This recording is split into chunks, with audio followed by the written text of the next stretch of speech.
Brad, kita mo ng babae? Ako'y bahala na. Sanasat imong buhaton, Brad. Ay, simple ra. Tihulan na yung pangayuag number. Ayaw!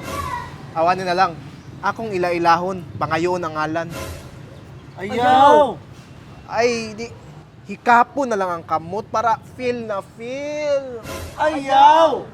Aw, kung dili pwede sa mga babae, sa lalaki na lang nako buhaton. Hoy! Ayaw mo pagtuo nga ang Republic Act 11313 o ang bawal bastos law para lamang sa mga babayi. Walay pili ang proteksyon ni ini.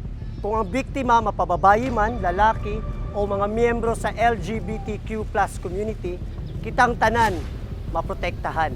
Makain mo na lang kaog. Sana all! Kaysa Republic Act 11313 o ang bawal bastos law, safe ka. Amping!